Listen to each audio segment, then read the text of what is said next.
여러분, 오늘 교회 재직 수련회의 첫째 시간입니다.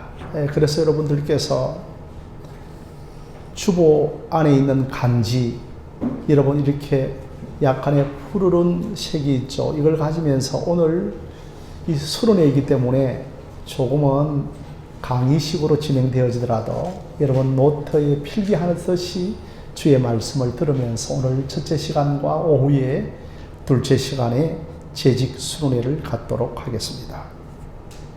각 교회가 연초가 되어지면 재직 세미나라 하기도 하고 재직 수련회라 하기도 하면서 이렇게 재직회를 갖곤 합니다. 여러분, 재직이라고 하는 말을 잘 모르는 사람들이 있습니다. 그 재직의 죄자는 뭐냐 하면 여러 죄자, 모든 죄를 뜻하는 겁니다.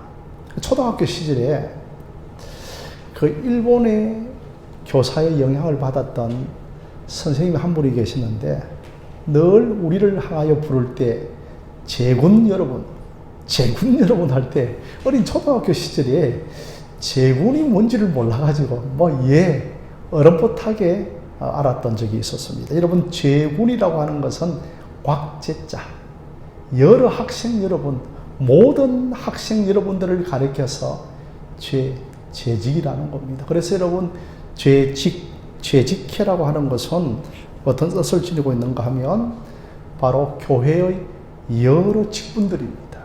이 교회의 모든 직분을 가리킵니다. 그래서 교회의 어떤 모든 직분을 가리킨다 하여서 봉사부장이라든지 성가대장이 직분이 아니라 그것은 사역과 일이 되어지겠죠. 직분이라고 하는 것은 장로요, 권사요, 안수집사요, 그리고 또한 서리집사, 그리고 또한 전도사, 부목사 등을 가리키고 그 직분자를 우리는 바로 직분이라고 하는 겁니다. 성경에서는 일꾼이라고도 하죠. 저는 교회 일꾼이라 하여서 장로, 권사, 집사, 서리집사만 또 일꾼이라 하여 그러면 우리 교회 성도로 호칭을 받는 사람들은 일꾼이 아닌가? 여러분, 결코 그 일에 제외된 적이 없습니다. 그러니 성도로 호칭을 부른 사람들도 다 일꾼이요, 하나님의 귀한 사역을 감당할 수 있는 사람이라고 저는 생각을 하는 겁니다. 자, 오늘 우리가 읽은 이 골로새서는 바울이 이제 옥중에서 골로새에 있는 성도들에게 보낸 편지가 되어집니다. 그래서 이제 우리는 이 골로새서, 빌립보서, 에베소서를 가리켜서 옥중 서신이라고 하는 겁니다. 이 바울은 감옥에 있으면서 골로새에 있는 성도들에게 복음이 무엇인지를 편지한 겁니다. 여러분, 복음이란 예수 그리스도에 대한 고백입니다. 여러분, 복음이란 예수 그리스도에 대한 고백이라는 겁니다. 여러분들이 부모님 선친을 소개할 때, 우리 부모님은 호적이 어디이고 생년월일은 며칠이며 직업은 무엇이라고 이것을 다 소개하지는 않을 것입니다. 만약에 그렇게 부모를 소개한다더라도 부모에 대한 생생한 고백이 저와 여러분들에게 있는 겁니다. 때로는 부모를 고백할 때에 눈물을 흘리는 사람들도 있습니다. 그러니 복음이란 예수 그리스도를 고백하는 겁니다. 그저 예수님을 이론으로, 머리 지식으로, 관념으로 역사적인 사실을 나열하는 것이 아니라 여러분 각자들에게는 복음에 대한 고백들이 다 있을 것입니다. 그 고백이 있기 때문에 어떤 사람은 전도도 하고 싶고 심지어 선교도 하고 싶은 겁니다. 그래서 우리는 복음을 전하는 자를 가리켜서 정인이라고 합니다. 사도행전 1장 8절을 보면 너희들은 땅끝까지 이르러 내 정인이 되라고 말씀을 한 겁니다. 우리 주변에는 이단들은 성경의 좋은 용어를 이단들이 다 가져가 버렸습니다. 신천지, 얼마나 좋은 단어입니까?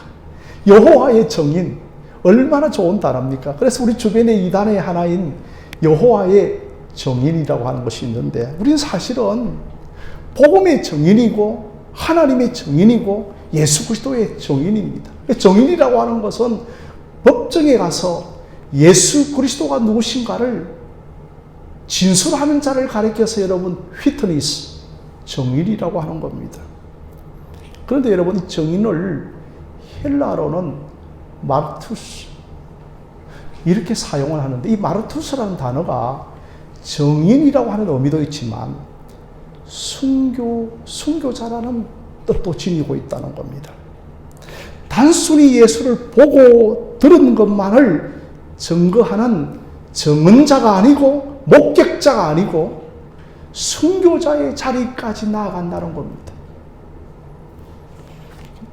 여러분 23절에 나 바후는 복음을 위하여서 일꾼이 되었노라고 하는 겁니다. 그리고 여러분 25절 말씀에서도 나는 교회의 일꾼이 되었다라고 합니다. 그러므로 성도 여러분, 교회의 일꾼과 복음의 일꾼이 같은 의미로 쓰여지는 겁니다. 그래서 우리는 복음의 일꾼이라 하기도 하고 또한 교회의 일꾼이라고도 하는 겁니다. 참 우리는 하나님 교회 일꾼 보내주십시오라고 기도할 때 이걸 여러분 우리가 참 평범하게 생각을 합니다. 우리가 무엇을 위한 일꾼이 되어야 하는가요? 내 자신의 이름과 명예를 드러내는 일꾼이 아니라 우리는 사나 죽으나 복음의 일꾼이 되어야 하는 겁니다. 그러기 위해서는 여러분 내 삶을 돌아보고 내 삶을 삼가하고 내 삶을 복음을 위하여서 여러분들이 헌신하셔야 하는 겁니다. 자, 여러분 일꾼에게는 반드시 세 가지가 있어야 됩니다. 첫째로는 지금 내가 무엇을 지향하고 있는가? 과연 나는 지금 무엇을 지향하는 삶을 살아가고 있는가? 둘째로는 지금 내가 무엇을 하고 있는가? 세 번째로는 내 인생의 목표와 목적이 무엇인가? 여러분 이 세 가지를 복음의 일꾼, 교회 일꾼들은 잘 점검을 하셔야 됩니다.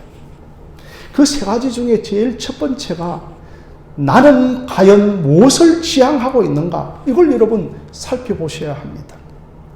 과연 나는 지금 출발점이 무언가? 내 인생의 행복과 내 인생의 성공을 위하여 서 있는가? 정말 우리의 출발점이 교회가 출발점이 되어야 하는 겁니다.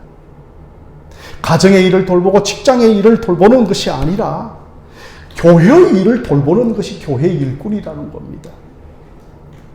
오늘 저와 여러분들이 교회를 위하여 일하는 자들이 되어지기를 주님의 이름으로 기도합니다. 자, 25절 말씀에 내게 주신 직분을 따라 내가 교회의 일꾼이 되었다는 겁니다. 그러니까 여기에서 여러분 이제 드디어 직분이라고 하는 단어가 나오죠. 여러분 이 직분에는 항존직이 있습니다. 항존직이라고 하는 직분은 뭐냐 하면 여러분 우리 권사님들, 집사님들, 장로님들 잘 아셔야 됩니다. 이 항존직이라고 하는 것은 뭐냐 하면 우리 예수님께서 오실 때까지 항상 존재해야 할 직분입니다. 그 교회는 반드시 이러한 직분이 있으면 그 교회가 하나님께 선물을 받은 겁니다. 만약에 그 교회에 장로가 세워지면 하나님이 주신 선물입니다. 그 교회에 권사가 세워지면 하나님이 주신, 하늘에서 주신 선물이 되어지는 겁니다. 그래서 항존직이라고 하는 것은 뭐냐면 우리 예수님께서 오실 때까지 이 직분은 항상 존재해야 할 직분을 가리켜서 항존직이라 하는 건데, 항존직이 뭐냐 하면 바로 장로입니다. 우리 교회의 장로로서 항존직으로서 김석태 장로님이 계시고 또 협동하는 장로님으로서의 김혜한 장로님이 계십니다. 그리고 또한 안수받고 우리의 선택을 통하여서 세운 항존직이 있습니다. 그것이 뭐냐 하면 안수 집사입니다. 집사라고도 하죠. 서리 집사와 다르게 집사라고도 하죠. 그 집사의 직분이 안수 집사인데 우리 문경준 집사님과 또 이종진 집사님, 정말 또 안타까운 것은 우리 고 김원호 집사님이 우리 교회에서 안수를 받은 안수 집사님이셨습니다. 어저께 우리 임숙광 집사님과 제가 문자를 주고받는데 벌써 이제 1주기가 되어졌는데 목사님 1주기를 어떻게 하면 좋겠습니까? 라고 문자가 왔습니다. 항존직을 제가 한 사람 잃어버린 거죠. 가슴이 너무너무 허전하고 생각이 많이 나더라고요. 그리고 또한 우리 교회 아니 한국 교회에 특별하게 세운 항존직으로 권사라고 하는 직분이 있습니다. 우리 교회에 권사님들 많이 계시죠. 그러니까 이렇게 나는 막 죽을 때까지 권사야 장로야 이것이 아니고 주님이 오실 때까지 그 교회에 있어야 할 직분을 가리켜서 항존직이라는 겁니다. 그래서 저는 가장 좋은 것이 뭐 은퇴하면 명예장로다, 뭐 명예건세다. 저는 이런 어떤 직분들은 없었으면 좋겠습니다. 다 우리는 그 고귀한 성도로 돌아가는 겁니다. 한 사람이 얼마나 성도라고 하는 그 이름이 좋은 우리에게 주신 호칭입니까? 그렇죠? 이 성도, 세인트라고 하는 단어입니다. 그렇죠? 이게 여러분 항손직이고 이제 그런 임시직으로서의 서리집사가 있는 거죠. 서리집사는 1년에 한 번씩 계속해서 그의 신앙과 또 신실함과 믿음을 보면서 세우는 것이기 때문에 집사 앞에 뭘 보시냐 하면 설이라고 붙입니다. 그러니까 좀 우스운 표현으로 가을에 서리가 내리면 이제 그때 또 서리 집사를 임명하게 되어지기 때문에 대통령 서리, 국무총리 서리, 최교화 뭐 이런 것들이 있는 것처럼 서리라고 하는 단어를 붙이게 되어지는 겁니다. 중요한 것은 여러분 계급이 아닙니다. 직위가 아닌 겁니다. 명예가 아닌 겁니다. 바로 하나님이 주신 직분이라는 뜻이죠. 일꾼이라는 뜻이죠. 자, 그래서 여러분 이 직분의 헬라어를 어떻게 쓰냐 하면 오이코노미아라고 하는 단어를 씁니다. 오이코노미아. 여러분 오늘은 뭐 서른이기 때문에 좀 헬라어 단어 좀 알고 있어도 괜찮습니다. 한번 따라해 보실까요? 오이코노미아. 시작. 오이코노미아. 그러니까 여러분 이게 직분을 주셨다고 하는 이 헬라어를 오이코노미아라고 쓰는데 이게 어떤 뜻이냐 하면 경륜이라는 뜻입니다. 그러니까 직분이 경륜이라는 겁니다. 영어로 말씀드리면 마스터 플랜, 하나님의 마스터 플랜, 하나님의 그 구속사의 경륜을 위하여 내가 직분을 받았다는 겁니다. 그러니까 여러분 직분이 경륜이라는 뜻이 되어지죠. 그러니 오이코노미아에서 이코노미, 경제, 경영이라고 하는 단어가 나옵니다. 그러니까 하나님의 경륜, 하나님의 경영을 위하여 우리가 일꾼으로 부름을 받았다는 겁니다. 하나님께서는 창세전에 구속 경륜을 가지고 계셨습니다. 하나님께서는 먼 영원 전에 우리 인생을 향하여 이 땅을 향한 구속사의 경륜을 가지고 계셨습니다. 때가 참에 인류의 역사의 시간 안으로 아들을 육신으로 보내시고 그 아들을 십자가에 달리게 하심으로 십자가에 달리신 예수 그리스도는 하나님의 구속 경륜을 다 완성하시고 나서는 내가 다 이루었다라고 하셨습니다. 다 이루신 구속의 경륜을 땅끝까지 전가하여 교회를 통하여 직분자들을 통하여서 땅끝까지 이 구속사의 복음이 전거되어지기를 원한다고 하는 그런 의미에서 직분을 경륜이라고 말을 하는 겁니다. 또 여러분 이 직분은 영어로 dispensation이라고 합니다. 이 dispensation이라고 하는 것은 하늘에서 분배해 준 겁니다. 하늘에서 직분을 서리집사라도 성도라도 다 수여해 준 겁니다. 그러니 여기에 장로님, 우리 권사님, 안수집사님들이 뭐 공동의회로 모여가지고 3분의 1을 덕하였더라, 뭐 가반수를 덕하여 민주적인 선거 절차에 의하여서 사람의 인기와 명예에 의하여 내가 직분을 취하고 내 성실함과 내 덕망에 의하여서 내가 직분을 받은 것이 아니고 하늘에서 내려준 직분이요 하나님께서 우리에게 수여해 주신 직분이라는 겁니다. 그러니 여러분 우리가 이 직분을 두렵고 떨림으로 이루어 가야 하는 겁니다. 그래서 여러분 조금 전에 말씀드렸던 것처럼 직분은 뭐라고요? 오이코노미아. 오이코노미아라고 하는 뜻은 장로님 오이코스라고 하는 것과 또 노미아의 합성어입니다. 오이코스라고 하는 것은 집이란 하나님의 집. 그리고 또한 노미아는 관리하다, 경영하다는 겁니다. 우리 장로님과 권사님들이 하나님의 집을 관리하는 사람들입니다. 오이코노미아. 이런 뜻이 되어지겠죠.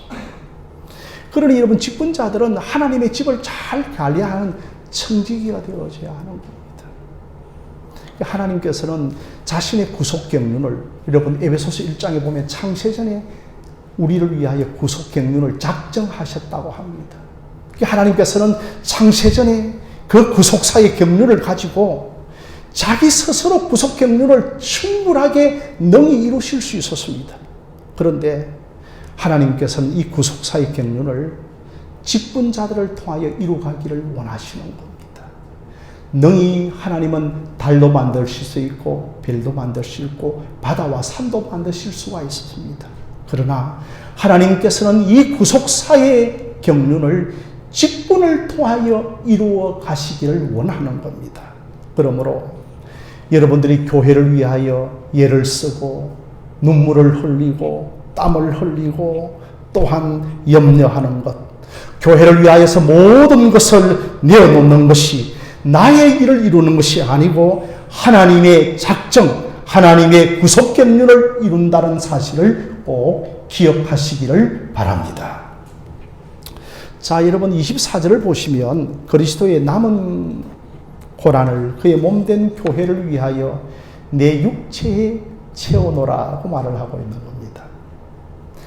자, 여러분 성경 쉽게 지나가면 안 됩니다. 구절 단어 하나하나를. 그리스도의 남은 고난이라고 하니까 어느 집사님이 저에게 질문했습니다. 하나님, 목사님, 그리스도의 남은 고난이 뭡니까? 라고 물어봅니다.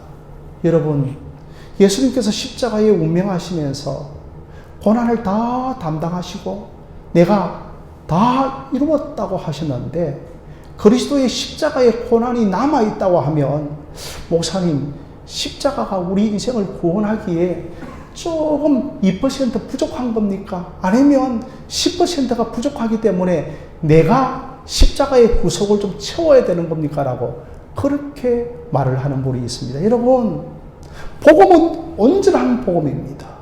십자가의 복음은 부족함이 없는 복음입니다.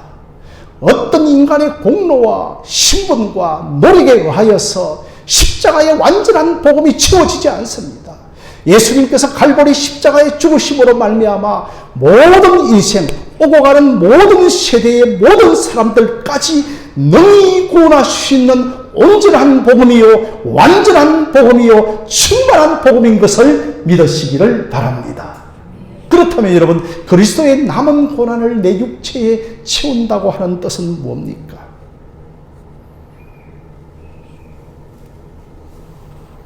하나님의 구속 경륜이 다 이루어지고 그 하나님의 그 구원 경륜이 땅끝까지 전파되고 선교되어지는 일에 내가 내 육체를 헌신하겠다고 하는 것, 이게 여러분 그리스도의 남은 고난에 내 육체를 채우는 것입니다.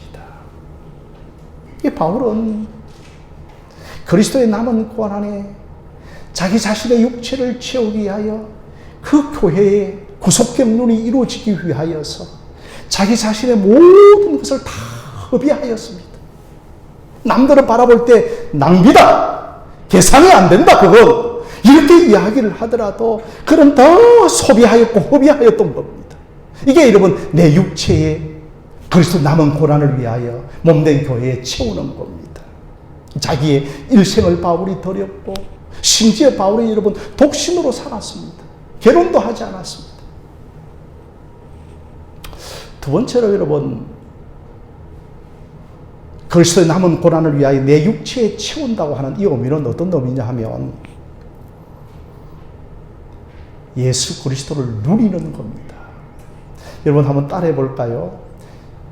복음은 예수 그리스도를 누리는 것이다. 시작.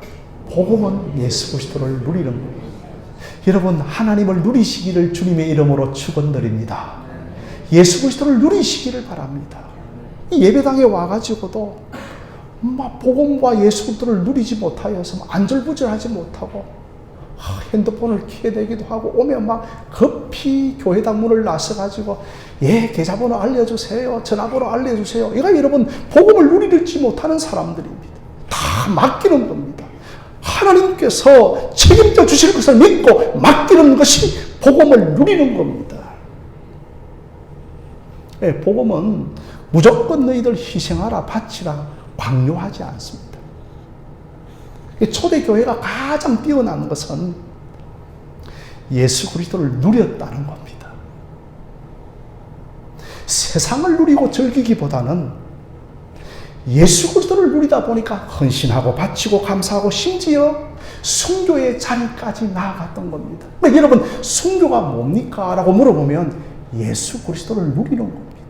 예수 그리스도를 누리다 보니까 순교의 자리에 기꺼이 헌신하며 기뻐하며 감사하며 하늘문이 열리는 가운데서 담대하게 그 십자가의 길을 걸어갔던 겁니다. 내가 어떻게 예수를 누리지 못한 채 예수의 복음 증인이 되어 줄 수 있겠습니까? 세상의 일꾼들은 시키는 일만 잘 감당하면 일꾼의 몫입니다. 그런데 주님의 일꾼, 복음의 일꾼은 먼저 너희들이 복음을 누리라는 겁니다. 예수를 누리라는 겁니다. 그러니 우리의 앞선 주의 종들은 다 누렸습니다. 다윗도, 베드로도, 바울도, 요한도, 엘리야도 다 하나님으로 충만한 사람들이었습니다. 다 하나님을 누렸습니다. 여러분, 여러분의 머리 지식 속에 하나님의 지식이 충만하기를 주님의 이름으로 소망합니다. 하나님으로 충만한 겁니다. 복음으로 충만하면 충만할수록 복음을 누리는 겁니다. 이게 여러분 1차적으로 예수 그리스도의 남은 고난을 내 육체에 채우는 겁니다. 자, 그러다 보니까 우리 권사님, 집사님 2차적으로 누리다 보니까 복음을 천하만국에 증거하는 증인이 되는 것이죠. 그래서 여러분 제가 증인이라고 하는 말을 헬라어로 아까 마르투스, 순교라고 하는 뜻이 같이 포함되어져 있습니다. 이렇게 마르투스를 하면 증인도 되어지고 또한 순교자라고 하는 뜻도 지니고 있다는 겁니다. 그래서 내가 단순히 목격자, 증거자, 증인으로 끝나는 것이 아니라 순교자가 되더라는 겁니다.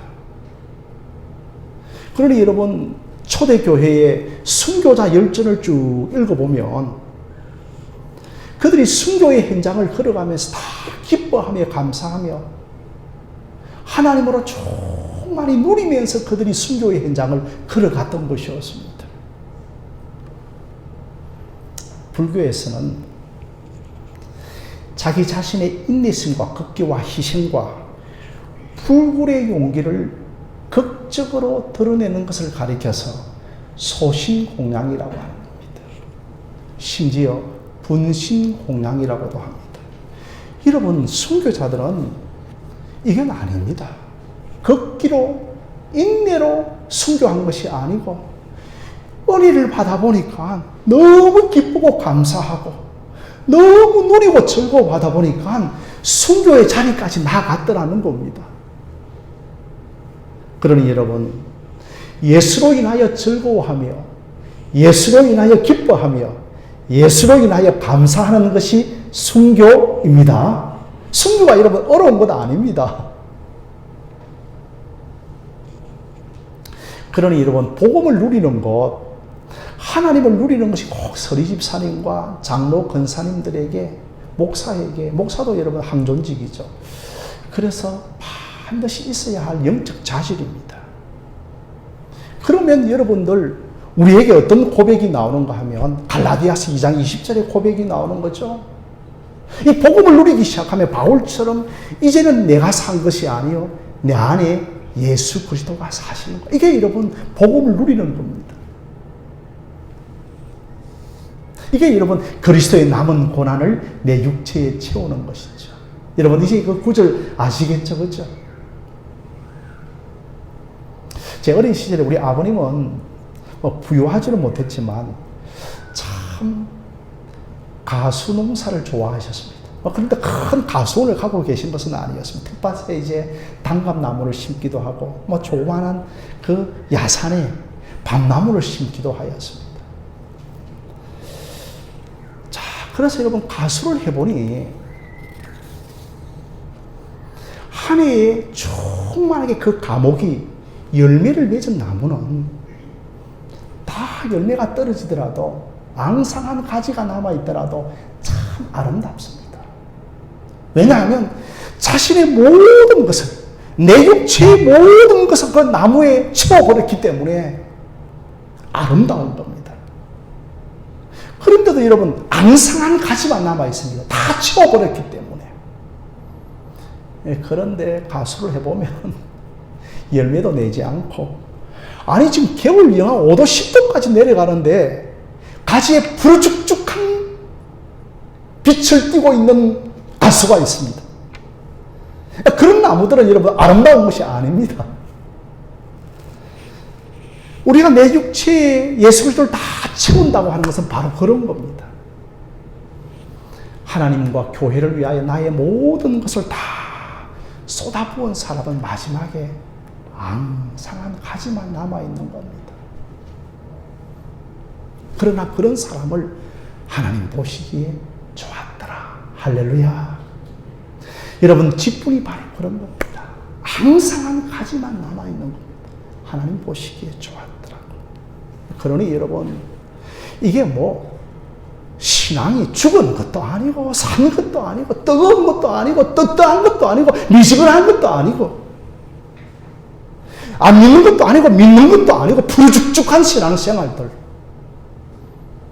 여러분 이런 사람은 내 육체를 그리스도에게 채우는 사람들이 아닙니다. 자, 그렇다면 여러분 이제 교회에 직분을 주신 이유가 뭐냐 하면 말씀을 이루게 하려 함이라고 했습니다. 24절 말씀을 보면 너희를 위하여 내게 주신 직분을 따라 하나님의 말씀을 이루게 하려 함이라고 하였습니다. 하나님의 말씀을 이루는 겁니다. 직분자들은 하나님의 말씀을 이루는 겁니다. 여러분 하나님의 말씀을 이루어지는 것이 뭡니까? 저는 새벽마다 눈을 감을 때마다 하나님의 그 창세전에 작정하셨던 구속사의 경륜이 저 아프리카 땅끝까지 이루어지는 것, 그것이 우리의 당대에 보기를 원합니다라고 하는 하나님의 구원 경륜이 땅끝까지 이루어지는 것이 바로 하나님의 말씀이 이루게 하려 함이라고 하는 겁니다. 그것을 위하여서 교회의 직분자를 세웠다는 겁니다.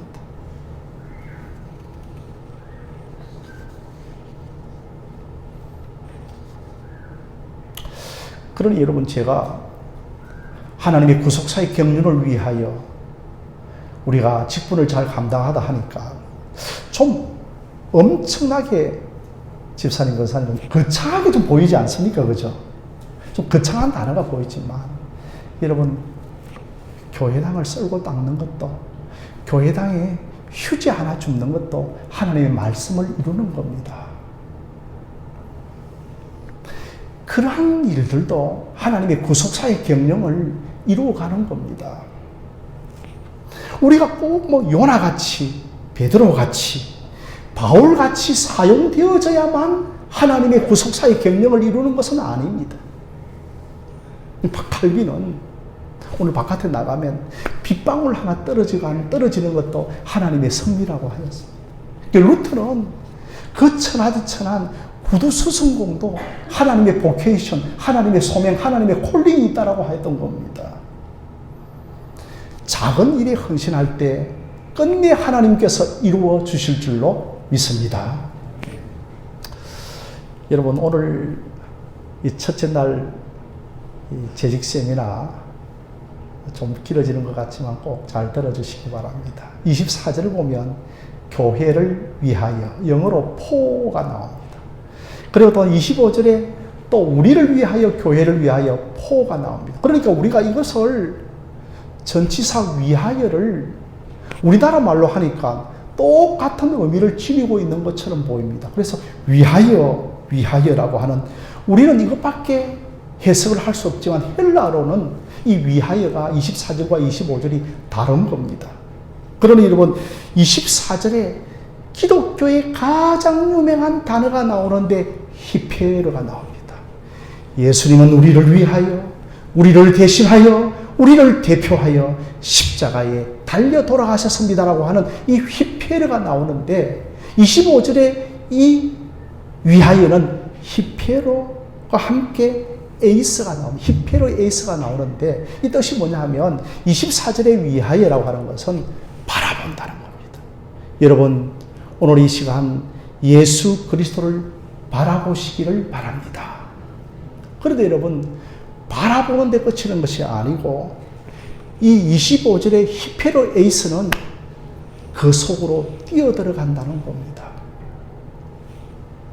사랑하는 성도 여러분, 우리가 오늘 하늘심 교회에 천장을 바라보면 이 불이 나간 것이 저 구석에 한두 개가 있을 겁니다. 이게 여러분 바라보는 겁니다. 그런데 여러분 이 바라보는 것에서 그치는 것이 아니고 저 천장에 불이 나갔네 하면서 그 천장에 뛰어들어서 올라가서 천장의 불을 새 라이트로 바꾸는 것이 가르쳐서 히페로 헤이스라는 겁니다. 그러니 여러분 교회의 일꾼을 바라보는 데 그치는 것이 아니고 그 속에 뛰어들어가야 하는 겁니다.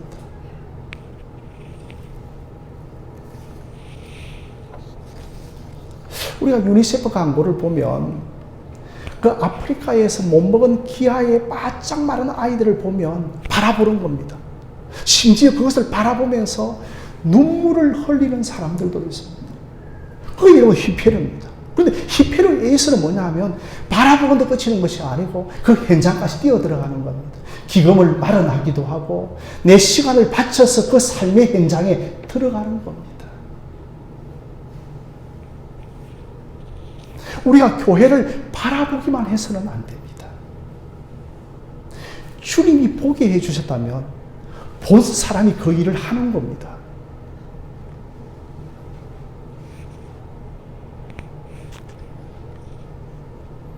본 사람이 그 일을 하는 겁니다. 교회에 와서 이것저것 보면서 간섭하고 지적하는 것이 아니라 그것이 보이는 사람이 그 일을 해야 하는 겁니다. 주의 일은 주님께서 내게 그 마음과 소원을 주셨다면 내가 하는 겁니다. 하나님께서 내게 그것을 보여주셨다면 내가 하는 겁니다. 바라보는 데만 그치는 것이 아니라 에이스 그 속에 뛰어 들어가야 하는 겁니다. 인투 들어가야 하는 겁니다. 하나님께서는 어느 날 85세의 갈렙에게 이 산지를 보여주었던 겁니다. 그래서 갈렙이 보는 데 그치는 것이 아니고 이 산지를 내게 달라고 하고 나서 갈렙이 85세지만 그 북부 산악지대 안으로 뛰어들어가서 그 갈렙이 그 산지를 정복하게 되어지는 겁니다. 성도 여러분, 이건 간단한 이야기가 아닙니다. 내게 교회에 무엇이, 교회에 어떤 부족한 것이 보인다는 것은 대단한 겁니다, 여러분. 여러분, 교회에 뭔가 보이는 건 있습니까? 눈이 있어도 보지 못하는 것은 불행입니다. 그래서 예수님께서는 마태복음에 너희의 눈은 봄으로 복이 있다고 한 겁니다. 너희의 길은 들음으로도 복이 있다고 한 겁니다. 우리에게 보여주신다고 하는 것은 복인 겁니다. 그럴 때 여러분 에이스 뛰어들어서 그것을 내가 감당하는 겁니다. 하나님께서 내게 선한 동기를 주셨다면 그 사람을 통하여 이루어 가시는 겁니다. 이게 여러분 내 육체에 채우는 겁니다. 여러분 교회를 위하여 내 육체에 채운 것이 있으십니까?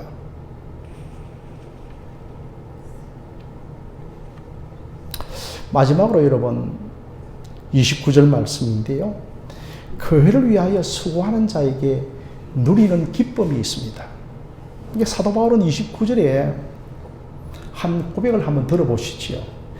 이를 위하여 내 속에 능력으로 역사하는 이의 역사를 따라 힘을 다하여 수고하였다라고 하는 겁니다. 이 바울이 힘을 다하여 수고하였는데 얼마나 힘을 다하여 수고하였는가 하면 입에 단내가 날 정도였습니다. 내 육체가 다 앙상한 가지가 남을 정도로 소진하였던 겁니다. 그는 한때 잘 나가면서 자신의 육체를 예수 믿는 자들을 잡아 가두는데 채우는 사람이었습니다. 그런데 이제는 복음 때문에 자신이 핍박을 받으면서 힘을 다하여 수고하는 자가 되었던 겁니다. 그런데 바울에게는 기쁨이 있었습니다. 내 육체를 채울 때마다 힘을 다하여 수고할 때마다 바울에게는 기쁨이 있었는데 내 속에 능력으로 역사하는 이의 역사를 따라 알 수 없는 기쁨, 알 수 없는 힘, 알 수 없는 능력이 바울에게 주어지면서 바울만이 고백할 수 있는 내 속에 능력으로 역사하는 이의 역사를 따라, 이게 여러분 하나님의 친밀함입니다. 하나님과 바울만이 아는 그 기쁨, 하나님의 친밀함 때문에 힘을 다하여 날마다 봉사의 길과 육체를 채우는 길과 순교의 길을 걸어갔던 것이었습니다. 그래서 여러분 찬송가의 가사에도 이런 내용이 있지 않습니까? 너의 마음에 슬픔이 가득할 때 주가 위로해 주시리라. 아침 해같이 빛나는 마음으로 너 십자가 지고 가라. 참 기쁜 마음으로 십자가 지고 가라. 내가 기쁘게 십자가 지고 가면 슬픈 마음이 위로받네. 바울에게는 이 기쁨이 있었던 겁니다. 이 하나님의 친밀함이 있었습니다. 이 하나님의 사귐이 있었던 겁니다. 이 하나님의 교제가 있었던 겁니다. 이 하나님의 친교가 있었던 것은 내 속에 능력으로 역사하는 이의 역사를 따라 그가 힘을 다하여 수고하였고 힘을 다하여 바쳤던 것이고 힘을 다하여 봉사하였던 겁니다. 자, 오늘은 여러분 교회가 정말 훈련이 안 하고 안 했고 또 안 받고 있는 이러한 우리의 영적 현실에서 제가 2024년도에는 정말 교회가 훈련하고 훈련받는 데에 좀 많이 치중하려고 해서 한번 첫날 첫 시간에 재직 수련회 첫날을 했습니다. 여러분 오후에도 다 참석하셔서 항상 예부에 뭐 재직 세미나 하면 예부 강사, 부흥사 모시잖아요. 뭐 그렇게 많은 돈 들이고 뭐 모실 필요가 뭐 있습니까? 제가 좀 더 열심히 준비하고 기도해서 그 말씀 전하면 되는 것이죠. 할렐루야. 예, 오늘 오후에도 많이 참석하여서 큰 은혜가 저와 여러분들에게 있기를 주님의 이름으로 간절히 축원드립니다.